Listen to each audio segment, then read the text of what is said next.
By Mudar Zahran. He's the Secretary General for the Jordanian Opposition Coalition, coming to us right now from London. Thanks for joining on the program. Look, it appears that there's immense pressures on Jordan right now from every direction. How uniquely, though, does the fall of Assad affect Jordan now? Well, first of all, the proximity between the Hashemite regime and the Assad regime was incredible. They're basically like Siamese twins. First of all, both regimes held incredibly strong ties to Iran. Despite what the King of Jordan keeps saying, his real alliance, his real friendship and interest is with Iraq and Iran. Iraq gives him free oil and so forth. A lot with the other Arab countries, which in the Gulf, which are aligned with Iran, like Qatar. That said, Jordan now is facing a huge challenge because the Palestinian majority in Jordan, as well as the so-called Bedouin minority, or all Jordanians in general, have watched another very strong regime fall at the border. So a domino effect is taking place. In addition, the Hashemite regime, the king, has not helped himself. He managed to basically provoke all the people with his lifestyle, lavish lifestyle, and incredible poverty in Jordan increasing over the next 5 years in particular. In addition, the fact that he was openly communicating with Iran. Remember, most Jordanians are Sunnis, and they watched him visiting Iran and his senior officials visiting Iran. It was very provocative for them. In addition, most important, there are many questions at the borders between Israel and Jordan.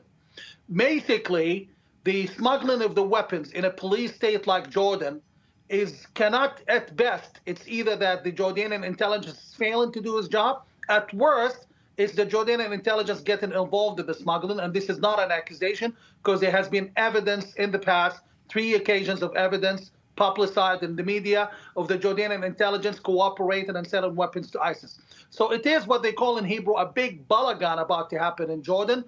The Israelis are concerned. And here I want to, as a Jordanian, I want to make something very clear. Every time we get into a mess, whether we like it or not, whether we hate Israel or not, whether we hate Jews or not, the ones who come to our rescue are the Israelis. Jordan is a very fragile regime. Jordan is a royal family of less than 50 individuals ruling a majority of Palestinians who hate their guts. The reason the regime has held on and stability in Jordan has been kept all those years is because of Israel. At the same time, you don't cut or you don't bite the hand that feeds you. And I'm afraid that's what the Jordanian government, the king, has been doing lately. I hate to use this term, but the fat lady has not sunk yet.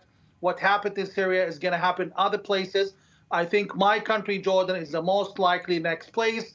And the Israelis are now wondering what will be next.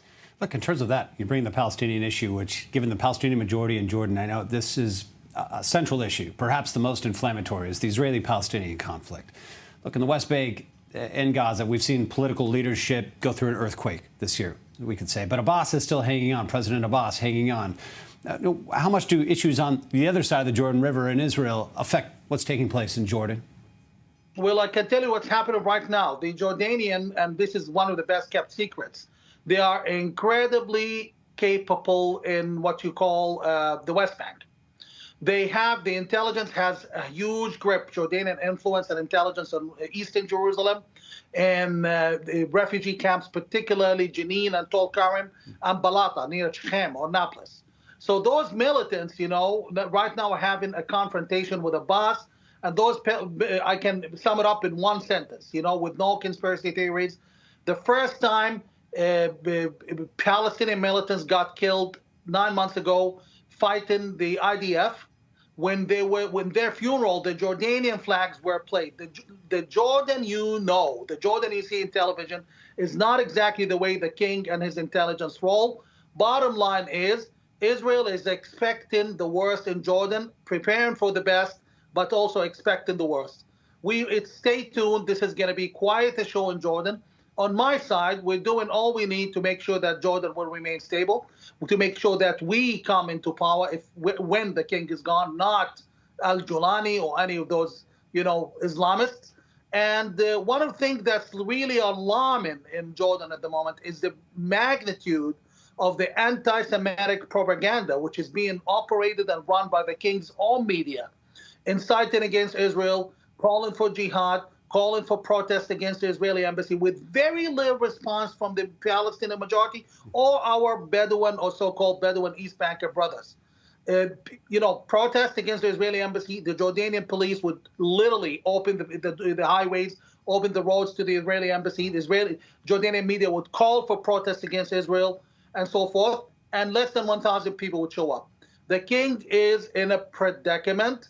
He doesn't know what to do. And to be honest with you, historically, Israel cannot save every regime they want to save. So we're looking at quite a change in Jordan. Oh, fascinating. A lot to process, a lot to chew on there. Mudar Zahran, appreciate you being with us here. Thank you for the time on the program.